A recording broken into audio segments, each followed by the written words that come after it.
오늘 말씀은 신약 성경으로 27쪽 마태복음 16장 13절에서 18절이 됩니다. 마태복음 16장 13절에서 18절 신약 성경 27쪽이 됩니다. 마태복음 16장 13절에서 18절. 오늘 주님께서 우리에게 교회 창립의 달 마지막 주일에 주시는 주님의 말씀입니다. 경청해서 저희가 말씀을 듣도록 하겠습니다.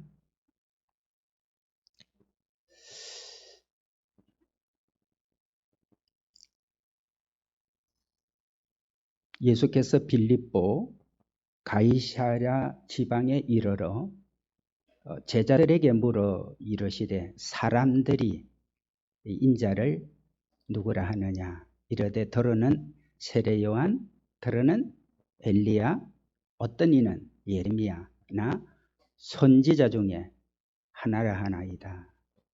이르시되 너희는 나를 누구라 하느냐. 시몬 베드로가 대답하여 이르되 주는 그리스도시요 살아계신 하나님의 아들이시니이다. 예수께서 대답하여 이르시되 바요나 시몬아 네가 복이 있도다. 이를 네게 알게 한 이는 혈육이 아니요 하늘에 계신 내 아버지시니라. 또 내가 네게 이르노니 너는 베드로라. 내가 이 반석 위에 내 교회를 세우리니 음부의 권세가 이기지 못하리라. 아멘. 오늘은 예수 동인교회와 내 믿음의 고백, 그런 말씀으로 우리가 주님 말씀을 듣겠습니다. 어느 교회에 부목사님으로 5년을 지나고 있던 목사님이 이제 나이도 좀 됐고 부목사 경험도 됐고 해서 기도를 시작했습니다. 하나님, 이제 나도 담임 목사로 나가게 해주세요. 그런 기도를 계속했습니다. 그런데 그런 기도를 하는 중에 어느 날 몸에 자꾸 이상하게 부스럼이 자꾸 생겨요. 그냥 괜찮겠지 했는데 아무래도 느낌이 이상해서 병원에 가서 진단을 했습니다. 진단한 결과 피부암으로 진단이 났습니다. 피부암이 온몸으로 퍼지면서 얼굴까지도 일그러지기 시작을 했습니다. 그런데 신학교의 동기 목사였던 목사님 한 분이 자기가 외국으로 유학을 가게 됐다 그러면서 그 교회의 성도들에게 지금 이 목사님, 담임 목사로 나가기를 기도하고 있는 이 목사님을 한번 초청을 해서 설교를 한번 들어보라고 얘기를 했습니다. 유학 가는 목사님이 교회를 맡을 후임자를 위해서 추천을 하니까 이 목사님을 초청해서 설교를 들었습니다. 그리고 예배를 마치고 청빙위원회가 모였습니다. 사람들은 설교를 듣고 이렇게 회의에 모여서 얘기를 합니다. 목사님 설교가 너무나 감동적이고 너무나 좋습니다. 그런데 목사님이 지금 암투병을 하면서 머리카락도 다 빠지고 그리고 또 언제 돌아가실 줄도 모르는 분을 우리가 담임 목사로 어떻게 청빙을 하겠습니까? 청빙위원회가 모였는 분위기가 다 그래요. 우리가 그랬다면 우리도 보통 그러지 않을까. 근데 다 그들 그러고 있는데 집사님 한 분이 자리에서 일어나서 이런 얘기를 합니다. 제 생각은 다릅니다. 그분을 담임 목사님으로 모시면 좋겠습니다. 그러자 그 청빙위원회 사람들이 아니 저 집사님이 무슨 말을 하나 그러면서 더 의아스럽게 그 집사님을 쳐다봅니다. 집사님은 다시 얘기를 합니다. 우리가 그 목사님을 모시면 매주마다 정말 진실한 설교를 들을 것 같습니다. 자신이 언제 돌아가실지도 모르기에 가장 진실한 설교를 하지 않겠습니까? 단 한 번 설교를 우리가 듣더라도 그렇게 생명을 바친 진실한 설교를 우리는 들어야 되지 않겠습니까? 그리고 하나님의 뜻을 우리가 어떻게 다 압니까? 건강해도 내일 죽는 사람도 있고 병으로 죽어가다가도 기적적으로 낫는 사람도 있지 않습니까? 저렇게 암투병을 하고 계시는 목사님을 우리가 모시면 하나님께서 얼마나 우리를 기뻐하시겠습니까? 청빙 의원들이 이 집사님의 얘기를 듣고 나니 일리가 있는 얘기. 그리고 모두 다 마음에 감동이 됐습니다. 회의 분위기가 싹 바뀌어져서 이 목사님을 담임 목사님으로 청빙을 하게 됐습니다. 담임 목사로 나가기를 하나님 앞에 그렇게 기도를 했는데 그중에 자기는 피부암이 걸렸고 피부암이 걸려서 언제 어떻게 될지 모르는 자기를 또 청빙하는 교회가 있어서 담임 목사가 됐습니다. 목사님이 너무너무 마음에 감동이 되고 기쁨이 돼서 목사님은 계속해서 기도합니다. 하나님, 제가 피부병이 고쳐지거나 피부암이 완치되거나 또 제가 이 교회에 와서 목회를 성공하기를 위한 그런 기도를 하지 않았습니다. 이 목사님의 기도는 이랬습니다. 하나님, 저 같은 암 환자를 초빙해 준 이 교회에 더 좋은 후임 목사님을 보내주셔서 이 교회가 하나님 앞에 점점 복을 받게 하여 주옵소서. 목사님은 날마다 그런 기도를 하게 됐습니다. 근데 참 신기하죠? 이렇게 목사님이 계속 기도를 하는 중에 놀라운 일이 일어났습니다.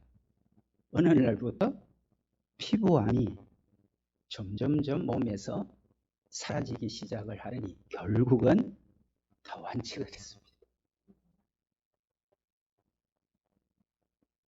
그리고는 정말 목회를 잘 하시다가 은퇴를 하시는 목사님이 되셨습니다.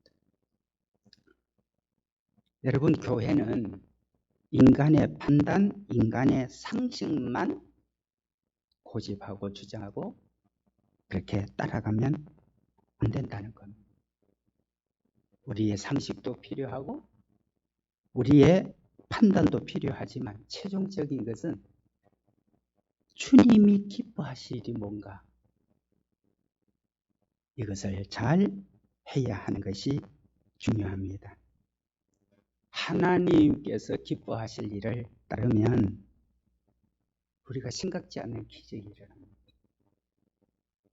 오늘 예수 동행 교회가 정말 주님이 머리가 되게 하시고 또 주님이 이끌어가는 교회가 된다면 우리에게서는 반드시 이런 은혜, 이런 기적이 언젠가는 저는 잘 모르겠어요.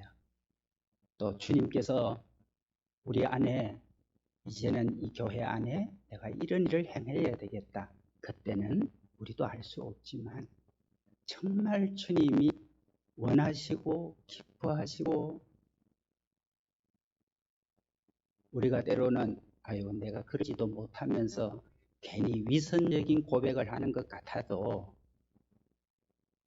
때로는 거짓말 같은 고백으로 양심에 좀 꾸름이 때로는 순간순간 있어도 주님 저는 죽었습니다. 내가 죽어서 죽은 게 아니라 주님이 십자가에서 돌아가 죽으실 때 내 죄와 허물, 내 자아도 같이 주님이 죽으셔서 내가 죽은 거예요.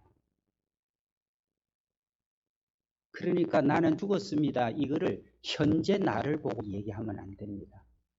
내 모습은 여전히 네, 부끄러운 것도 있고 말도 안 되는 거 있죠. 그러나 분명히 하십시오. 그 나를 주님이 나와 함께 십자가에 죽으셨어요. 그래서 우리 예수 동행교회 안에 주님께서 어떤 일을 이루실까에 대한 기대감은 언제나 제 마음속에 늘 있습니다. 여러분, 남녀가 만나서 연애를 하다가 결혼을 이제 하게 됩니다. 그런데 남녀가 만나서 연애를 하다가 언제 결혼을 하죠? 연애를 오랫동안 하면 결혼하게 됩니까? 그렇지도 않죠. 연애를 그렇게 오래 했는데도 결혼을 하지 못하고 헤어지는 사람들도 많습니다. 근데 연애를 얼마 하지 않았어요. 연애를 아주 짧게 했습니다. 그런데 금세 결혼을 하는 커플도 있습니다. 연애를 얼마 하지도 않았는데 어떻게 그렇게 금세 결혼을 하게 되죠? 연애의 기간, 연애를 얼마 동안 했냐? 아무런 상관이 없이 결혼을 하게 되는 결정적인 일이 하나가 있죠. 그게 뭐죠? 딱 한 가지입니다. 사랑한다는 고백입니다. 연애 시간, 연애 동안 그거 아무 상관이 없습니다. 최종적인 결론, 사랑에 대한 내가 당신을 진심으로 사랑합니다. 그 고백으로 인해서 결혼은 성사가 되어지게 됩니다. 여러분, 사랑 고백이라는 게 뭐죠? 내가 당신을 사랑합니다. 이 고백이 어떤 고백입니까? 나는 나의 마음과 또 내가 가진 모든 것을 당신을 위해서 내가 할 수 있습니다. 이 사랑 고백이죠. 그러니까 사랑 고백은 립 서비스가 아니란 말이죠. 뭐 방송국에 나가서 뭐 무슨 여러 가지 재미있는 어떤 프로그램에서 하는 얘기가 아니라는 거죠. 적어도 결혼을 할 때 내가 당신을 사랑합니다 하는 이 고백은 결국 두 사람이 결혼하고 한 몸이 돼서 평생을 같이 살게 하는 중요한 고백이 됩니다. 여러분, 우리는 주일 예배를 드릴 때마다 그래서 늘 하는 고백이 있습니다. 사실 이 사랑에 대한 고백은 굉장히 긴장도 되고 또 이 사랑에 대한 고백은 내가 당신을 사랑합니다. 나는 당신하고 결혼하고 싶습니다. 이거를 그냥 할 수 없잖아요. 그냥 하고 끝나는 문제가 아닙니다. 이것 때문에 진짜 결혼을 할 수도 있고 아니면 헤어질 수도 있는. 그래서 우리가 사랑에 대한 고백을 한다는 것은 정말 긴장이 되기도 하고 상대방이 어떻게 반응을 보일까. 그리고 또 한편으로는 굉장히 설레이죠.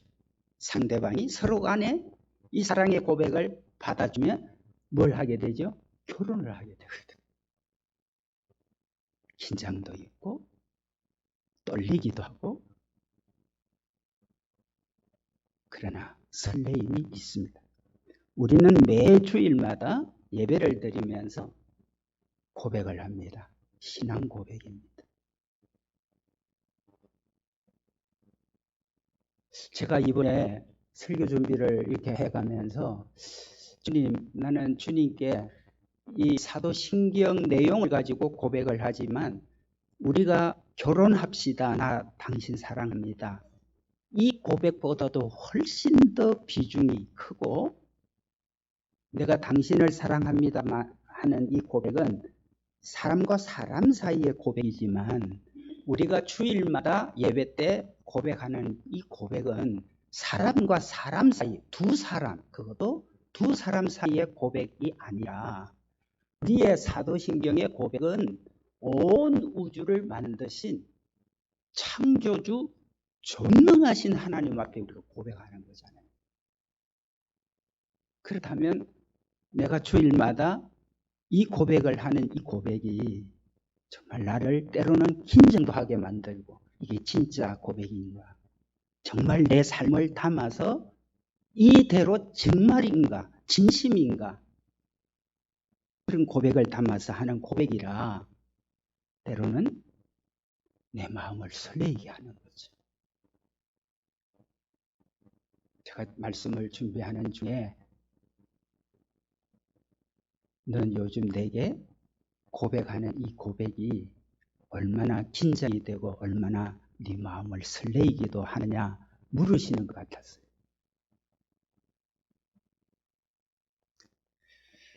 여러분, 로마 시대에 고백 하나 때문에 자신의 목숨과 운명을 걸어야 되는 게 있었습니다. 로마 시대 때 이 고백 하나 때문에 자신의 운명, 자신의 목숨을 걸어야 했습니다. 로마 황제인 가이사 그림 한번 볼까요?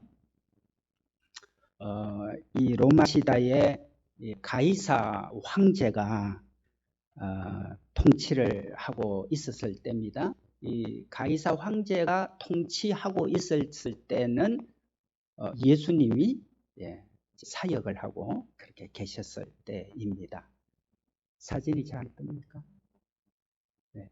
그래서 예수님께서 이제 사람들에게 복음을 전하고 또 많은 사람들을 병을 고치고 여러 가지 많은 기적을 행하고 있었을 때 황제가 로마의 이 가이사 황제인데 이 가이사 황제에게 고백해야 될 게 하나 있습니다. 그것은 이 로마 황제 가이사에게 모든 로마 시민뿐만 아니라 로마로부터 통치를 받고 있는 모든 식민지에는 가이사는 나의 주인입니다. 이 고백을 하는 거예요. 그러니까 로마 시민들도 당연히 그렇지만 로마의 통치를 받고 있는 많은 나라들이 있었죠. 가이사 황제는 나의 주입니다. 이 주라는 말이 큐리오스라고 한 뜻을 갖고 있는데 황제가 나의 모든 주인이에요. 내 생명, 내 재산, 내 가족, 모든 것의 주인이 가이사 황제라고 고백을 하던 그런 시대입니다. 그래서 어떤 사람도 로마에다가 세금을 바치고 가이사는 주치다 이 고백만 하면 로마 시민으로 살아가는데 모든 걸 다 보장을 받아요. 살아가는데 아무런 어려움이 없습니다. 그래서 로마와 로마 식민지에는 주는 오직 하나입니다. 가이사 황제입니다. 자, 그런데 오늘 예수님께서 십자가를 이제 질라를 앞에 두고 계시는데 오늘 말씀대로 가이사 빌립보라고 하는 지역에 주님이 가셨을 때 주님이 제자들에게 갑자기 이런 질문을 합니다. 무슨 질문을 합니까? 여러분 오늘 성경에 보면은 이런 질문을 합니다. 말씀 가운데 여러분 13절을 한번 보겠습니다. 13절을 보면 예수께서 빌립보 가이사랴 지방에 이르러 제자들에게 물어 이르시되 사람들이 인자를 누구라 하느냐. 주님이 이렇게 물었습니다. 여러분 지금 가이사 황제 시대에 황제 외에 다른 것을 주라고 얘기를 하면 그 사람은 굉장히 위험한 사람이 됩니다. 왜냐하면 황제 외에 다른 것을 주라고 얘기를 하게 되면 이것은 폭동을 일으키는 얘기가 됩니다. 가이사 황제만 준대 다른 것을 주라 그런다. 폭동을 일으키는 일이 됩니다. 그리고 국가 반역죄가 되고 그리고 황제에 대한 반역죄로 최고의 죄가 됩니다. 가이사 황제 외에 다른 걸 주라고 그러면. 그래서 예수 믿는 사람들이 예수님을 주라고 예수님이 나의 주입니다. 라는 고백 때문에 박해를 받고 십자가에 죽거나 화형을 당해서 죽거나 단두대에서 목이 잘려 죽거나 살아온 짐승의 밥이 되어서 죽기도 하는. 그래서 로마 시대의 기독교 박해는 예수님을 주님이라고 고백하는 것 때문에 수많은 환난과 핍박을 받게 됐습니다. 자, 이런 정치적, 사회적 그런 분위기가 돼 있는데 오늘 예수님이 제자들에게 물으시는 거예요. 사람들이 나를 누구라고 하느냐? 어떻게 대답해야지? 그래서 사람들의 대답을 볼까요? 자, 14절입니다. 14절 같이 한번 읽어볼까요? 시작. 이르되 더러는 세례 요한, 더러는 엘리야, 어떤 이는 예레미야나 선지자 중에 하나라 하나이다. 아멘. 그래서 사람들이 지금 얘기를 하고 있는 그 얘기들을 종합해서 얘기를 하는데 예수님을 어떻게 사람들이 알고 있느냐고 물었더니 어떤 사람은 세례 요한이 죽었다가 세례 요한이 다시 살아난 거다 이렇게 말하는 사람도 있고, 또 어떤 사람은 엘리야다. 왜냐하면 엘리야가 그 시대에 여러 가지 많은 기적을 행했거든요. 엄청난 기적을 엘리야가 했죠. 그러니까 예수님을 보면서 엘리야라고도 얘기를 하는 사람이 있고, 또 어떤 사람은 예수님께서 사람들을 보면서 너무 안타까워하고 너무너무 애통하는 것을 보면서 예레미야 선지자, 예레미야 선지자는 눈물의 선지자였어요. 이스라엘의 멸망을 앞에 내다보게 되고, 그러면서도 이스라엘 백성들은 이 멸망을 당하지 않도록 회개하고 돌이키지 않고 계속해서 죄만 더 지어가고, 그러니 예레미야가 백성들한테 설교를 할 때마다 눈물로 설교를 안 할 수가 없었어요. 예수님을 예레미야 또 선지자 중에 한 사람일 거다 이렇게 대답을 하게 됐습니다. 여러분, 예수님이 지금 누구냐라고 물었는데 대답이 이렇게 나왔습니다. 그 예수님이 초반에 이런 질문을 한 게 아니고 중반도 아니고 예수님 3년 사역의 끝부분에 가셔서 이렇게 질문을 한 겁니다. 예수님이 행한 일이 얼마나 많은지 요한복음 21장 25절에 보면 같이 한번 읽어볼까요? 네, 같이 읽을까요? 시작. 예수께서 행하신 일이 이 외에도 많으니 만일 낱낱이 기록된다면 이 세상이라도 이 기록된 책을 두기에 부족할 줄 아노라. 예수님이 행하신 일이 지금 성경에 다 기록되지 못했어요.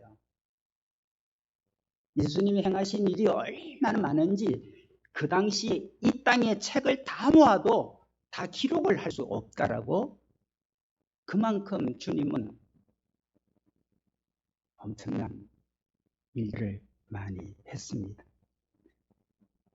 혼인잔치에서 여러분 물을 포도주 만들고 태풍을 잔잔케 하시고 안저맹이를 그 자리에서 일으키시고 중풍병자를 들것에 들려왔다가 완전히 일어나서 걸어가게 되고, 떡 5 생선 2마리로 5,000명이 넘는 사람 모이고 소경 고치고 죽은 자까지 다시 살리시는, 그러면서 주님 뭐라고 했습니까?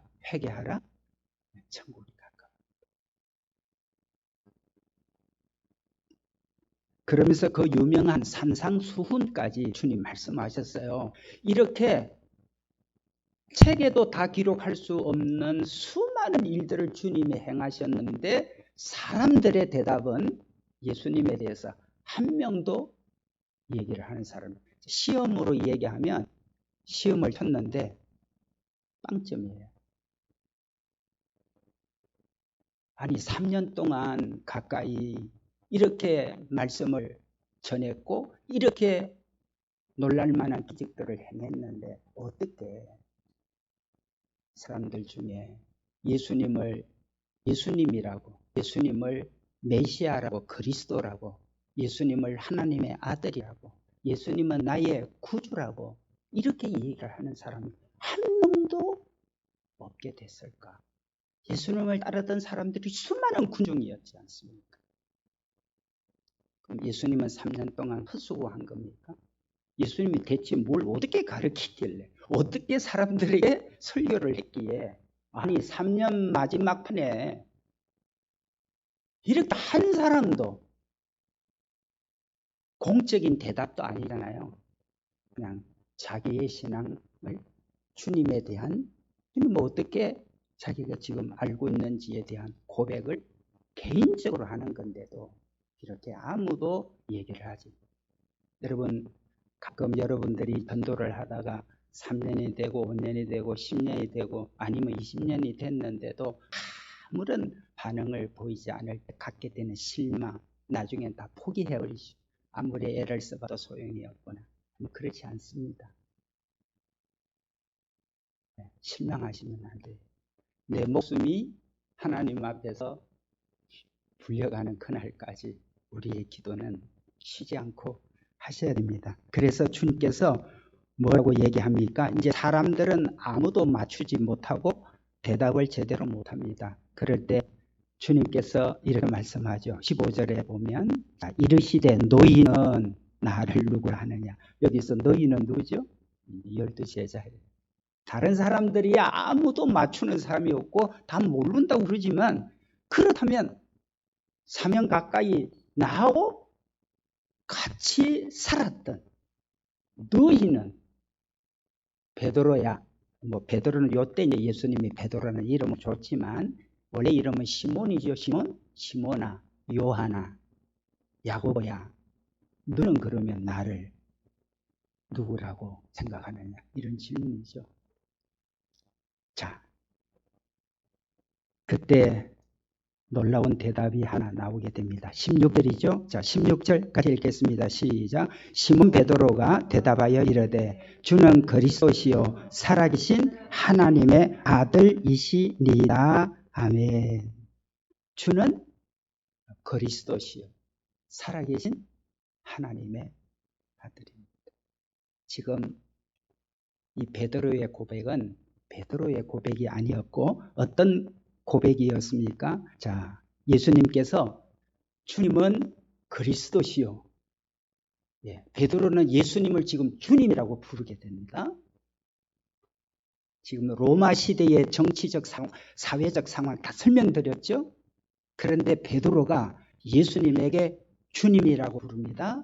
그러면서 주님은 그리스도, 그리스도라는 말은 메시아, 나를 구원할 메시아, 그리스도요. 그 다음에 살아계신 하나님의 아들입니다.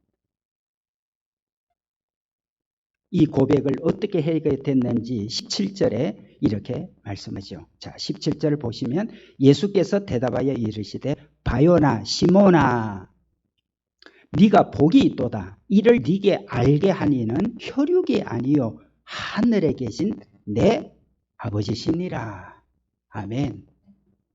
여러분, 오늘도 우리가 예배 드리면서 사도신경으로 신앙 고백을 하고 또 우리가 기도할 때나 또 찬양할 때나 우리가 이런 고백을 하는 것은 인간적으로 하는 게 아닙니다. 이것은 전적으로 하나님께서 하나님의 영으로 인해서 우리가 그런 고백을 하는, 그러므로 하나님의 영으로 고백을 하는 고백이기 때문에 예배 시간에 그냥 어떨 때는 뭐 건성으로도 또 되기도 하고 어떨 때는 마음이 뭐 그냥 여러 가지 한 주간 3일 복잡하면 그냥 사도신경으로 고백합니다. 그래도 마음 없는, 영혼 없는 사람, 우리 얘기하는 것처럼 그렇게 하기도 합니다. 그러나 여러분, 우리의 이 고백은 사람으로 하는 게 아닙니다. 세상 지식으로 하는 게 아닙니다. 하나님이 내 안에 역사하시고 성령을 통해서 고백을 하는 겁니다.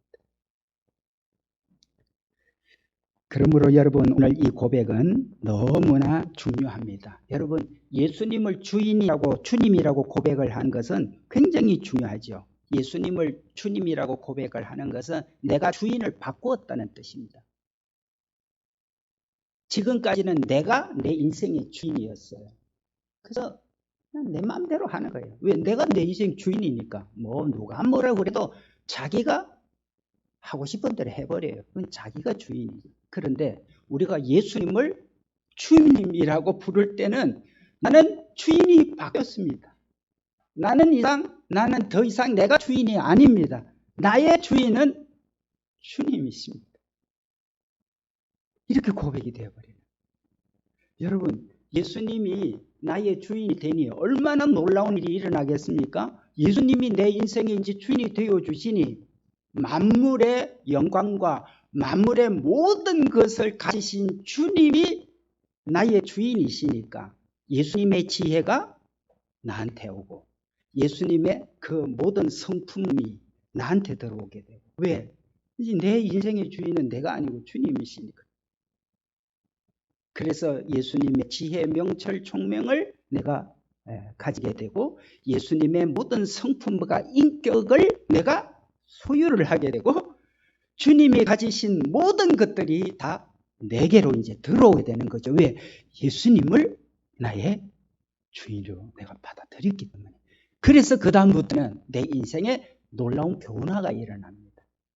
때로는 안 되는 것 같고 때로는 더 된 것 같지만 예수님을 나의 주인으로 주님으로 고백한 사람은 반드시 변화가 그래서 일어나게 될 수밖에 없습니다. 예수님을 주인으로 모신 사람은 자신의 변화뿐만 아니라 가정이 변화가 돼요.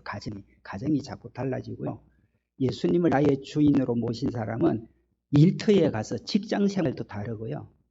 회사 생활이 확 달라져요. 사람 관계 확 달라져요. 그래서 예수님을 주인으로 고백하고 사는 우리는 이 세상을 사는 날 동안 우리는 최상의 삶을 살 수 있는 그런 놀라운 축복을 우리가 있게 됩니다. 여러분, 겨자씨 하나로 시작하게 하신 우리 예수 동행 교회에 주님은 우리들에게 놀라운 고백을 가지도록 이끌고 있습니다. 저의 고백은 사실은 다 이제 추부에 제가 작년부터 사실 이 고백을 제가 담아서 작년, 금년 계속 올리고 있습니다. 저의 예수 동행 교회의 고백은 내 인생의 가장 큰 선물, 예수 동행 교회, 내 인생의 가장 큰 행복, 예수 동행 교회, 내 인생의 가장 큰 기쁨, 예수 동행 교회, 내 인생의 마지막 결론, 예수 동행 교회. 제가 날마다 고백하면서 사는 그런 기쁨이 제 안에 늘 있습니다. 제가 이런 고백을 주님께 드릴 때마다 주님 반응이 어떤지 궁금하잖아요. 사람이 누구에게 뭔가 고백을 하고 나면 그 고백을 받는 사람이 어떤 반응을 보일지, 무슨 말을 할지 굉장히 궁금해지잖아요. 여러분, 우리가 이런 고백을 할 때 베드로가 예수님을 주님이라고 부르면서 주는 그리스도시요 살아계신 하나님 아들입니다 할 때 예수님께서 베드로에게 어떤 반응을 보여줬죠? 이렇게 반응을 보여줬죠. 바요나 시몬아 네가 복이 있도다. 이를 네게 알게 하니는 혈육이 아니요 하늘에 계신 내 아버지시니라. 18절 또 내가 네게 이르노니 너는 베드로라. 내가 이 반석 위에 내 교회를 세우리니 엄부의 권세가 이기지 못하리라. 베드로의 고백 위에 뭘 세우겠다고요? 교회를 세우겠다. 여러분, 베드로가 주님께 고백을 하고 난 다음에 그 고백을 받으신 주님은 베드로의 이름을 시몬이라는 이름을 바요나 시몬아 이름을 베드로라는 뜻은 반석이라는 뜻이죠. 반석은 무너지지 않습니다. 깨어지지 않습니다. 아무리 태풍, 폭풍우 여러분 홍수가 나도 반석은 흔들리지 않습니다. 핵폭탄이 터져도 반석은 아무 문제가 없어요. 이 반석이에요. 우리 예수님께서 베드로의 그 고백을 받으시고 주님은 바요나 시몬아 네가 복이 있다. 너는 이제 베드로. 내가 내 교회를 세우겠다. 사랑하는 여러분, 저는 오늘 우리 예수동행교회를 고백하는 우리의 고백 위에 주님께서 어떤 복을 세워주시고 여러분이 예수동행교회에 대한 여러분의 인생 고백을 하면서 예수동행교회는 사람이 주인이 아닙니다. 목사도 아니고 장로도 아니고 개척자도 아니고 헌금 많이 한 사람도 아니고 봉사 아무도 아닙니다. 인간의 교회가 아닌 주님이 주인 되시고 주님이 이끄시고 주님이 행하시고 주님이 모든 것을 주관하시는 주님의 몸 자체인 이 예수동행교회에 대한 나의 고백은 여러분의 가정을, 여러분의 직장과 사업을, 여러분의 꿈과 계획을, 여러분의 미래를 나아가서 나 자신, 우리 가족들 모두를 어떻게 놀랍게 이끌어가는지, 그것이 오늘 저와 여러분들의 산 정인이 되는 그런 복이 있게 되기를 주님의 이름으로 축복합니다.